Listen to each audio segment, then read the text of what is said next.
I have spent the last 10 years as a dedicated student of psychology, obsessively studying the nuances of human behavior, personality disorders, and the intricate dance of social interaction. Over a decade of analyzing clinical data and observing real-world patterns, I've realized that most people are taught to set boundaries all wrong, especially when dealing with high-conflict personalities. We are taught that communication is the key to resolution, but after 10 years of studying the narcissistic mind, I can tell you that communication is actually the narcissist's greatest weapon against you. They don't hear your words as a request for respect, they hear them as a data set to be used for future manipulation. Today, I am distilling a decade of psychological insight into the only 3 boundaries that actually work, boundaries that are built on the bedrock of behavioral science rather than wishful thinking. If you apply these, you aren't just setting a limit, you are fundamentally changing the internal compass of your life so that predators no longer find you a viable source of supply. Why traditional boundaries fail. In my years of studying human interaction, I've noticed a recurring tragedy: kind, empathic people trying to use logic to fix someone who is logically committed to being the villain. Traditional psychology tells us to use I statements, like "I feel hurt when you do this," but in the context of a narcissistic relationship, an I statement is simply a roadmap for them to hurt you more effectively next time. You are essentially handing them the blueprint to your emotional triggers and expecting them to help you build a fence. Narcissists operate on a power over compliance model, meaning any boundary you verbalize is seen as an act of war or a challenge to their dominance.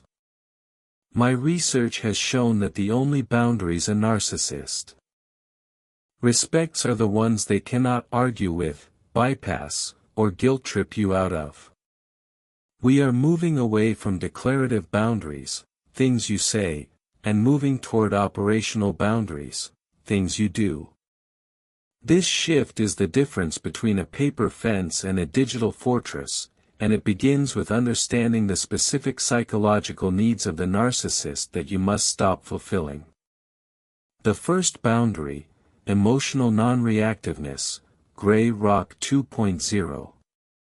The first and most vital boundary I have identified in my decade of study is the total cessation of emotional supply, a technique often called the Gray Rock method, but we are taking it a step further. Psychologically, a narcissist is addicted to emotional salience. They need to see that they have the power to move you, whether that movement is toward love or toward rage. When you react, when you cry, shout, or try to defend your character, you are providing them with the high they crave, confirming their central role in your universe.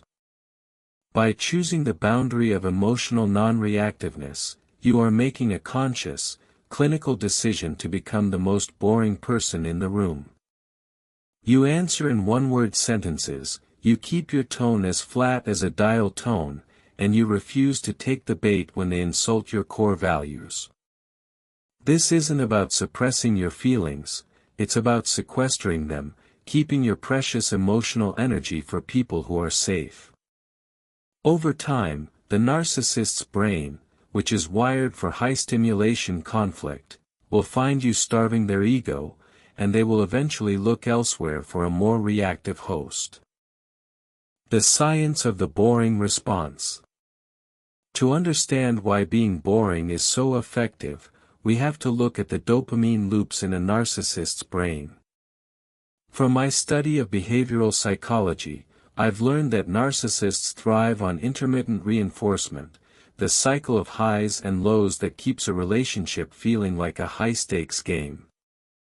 When you stop providing the lows, the fights, and the highs, the desperate reconciliations, the game becomes broken in their eyes.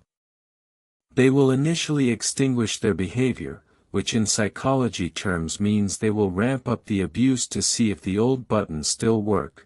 This is called an extinction burst. If you hold this boundary during the burst, you are teaching their subconscious that you are no longer a source of juice.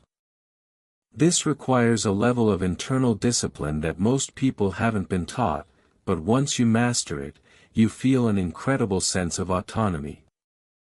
You realize that while you cannot control their mouth, you have absolute, 100% control over your nervous system's response. This is the first step in reclaiming the north on your inner compass. The second boundary, the information diet, strategic silence. The second boundary is what I call the information diet, and it is rooted in the psychological concept of asymmetric information. In any negotiation or conflict, the person with the most information about the other's vulnerabilities has the upper hand. Throughout my 10 years of studying these dynamics, I've seen how empaths accidentally overshare as a way to create intimacy, while narcissists undershare to maintain power. To flip this script, you must implement a strict, need-to-know basis for every aspect of your life, your career goals, your new friends, your health, and even your weekend plans. You stop treating the narcissist as a confidant and start treating them like a hostile corporate competitor who is looking for trade. Secrets to sabotage you. Every piece of information you give them is a brick they will eventually throw through your window. By starving them of data, you make it impossible for them to gaslight your future or undermine your progress because they simply don't know where you stand. Privacy as a form of power. There is a profound psychological shift that happens when you realize that your life is not a public record that the narcissist has a right to subpoena. Many of us were raised to believe that honesty means total transparency, but psychology teaches us that privacy is a fundamental requirement for a healthy ego and a stable sense of self. When you withhold information, you are not being sneaky, you are being sovereign. You are reclaiming the right to have a private world that is yours alone, a world where the narcissist's voice has no entry. I have watched hundreds of people transform their lives simply by learning the art of the vague answer, saying things like, "I'm handling it," or, "That's already taken care of," instead of giving a 20-minute explanation. This boundary creates a buffer zone around your life, allowing you to grow and heal in the shade where the narcissist's heat cannot reach you. It turns your life into a closed book, and for someone who lives to read and rewrite your story, this is an intolerable, and unbreakable, barrier. The third boundary, the internal narrative, the truth fortress. The final and most sophisticated boundary, and the one that took me the longest to truly decode in my psychological studies, is the internal narrative boundary. This is the boundary you set inside your own mind, where you decide once and for all that the narcissist is an unreliable narrator. Most victims of narcissistic abuse are constantly litigating the relationship in their heads, trying to find the right words to make the narcissist understand the truth. You must realize that the narcissist does understand the truth, they just don't care about it because it doesn't serve their agenda. This boundary is about resignation, resigning from the position of trying to convince them of your worth or your reality. You build a truth fortress where your perception of events is final, and no amount of gaslighting or word salad can shake your foundation. When they say, "That never happened," you don't argue, you simply think to yourself, "I know it did," and your denial is just more evidence of your disorder. Decoupling from their reality. The psychological term for this is decoupling, and it is the ultimate act of liberation. It means that your internal compass is no longer calibrated to their magnetic field, you have your own satellite system now. In my decade of studying human behavior, I've found that the moment a person stops seeking closure from a narcissist is the moment they are truly free. Closure is something you give yourself by accepting that the narcissist is incapable of providing the empathy or honesty required for a healthy ending. This boundary is unbreakable because it doesn't happen in the shared space of the relationship, it happens in the private sanctuary of your soul. Once you stop looking for their permission to be right, they lose the ability to make you feel wrong. You become the sole judge and jury of your own life experience, and that is a level of power that a narcissist finds absolutely terrifying. Handling the extinction burst. I would be remiss as a student of psychology if I didn't warn you that when you start implementing these 3 boundaries, things will likely get worse before they get better.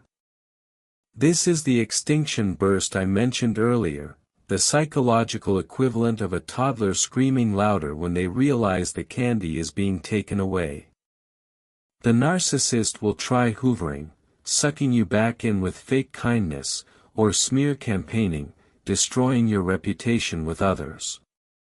Because I've studied these patterns for 10 years, I can tell you with certainty, this is a sign that your boundaries are working. The intensity of their rage is a direct measurement of how much control they have lost. If they weren't losing, they wouldn't be screaming. You must view their meltdown through a clinical lens, not as a reason to feel guilty, but as data that confirms you are finally winning back your life. Reclaiming your inner compass is not a one-time event, it is a daily practice of choosing your peace over their chaos. These 3 boundaries, emotional non-reactiveness, the information diet, and the internal narrative, are the tools I have found most effective in my 10-year journey through the landscape of the human mind. They are not easy to maintain, but they are the only path to a life that is truly yours. You were not put on this earth to be a supply for someone else's ego, you were put here to live your own story, guided by your own truth. If you found this clinical perspective helpful, I want you to hit that subscribe button and join our community of navigators. In our next video, we're going to discuss the post-narcissist rebuild, how to find your direction when the storm has finally passed. Remember, your compass is yours alone to hold. Keep it pointed toward the truth.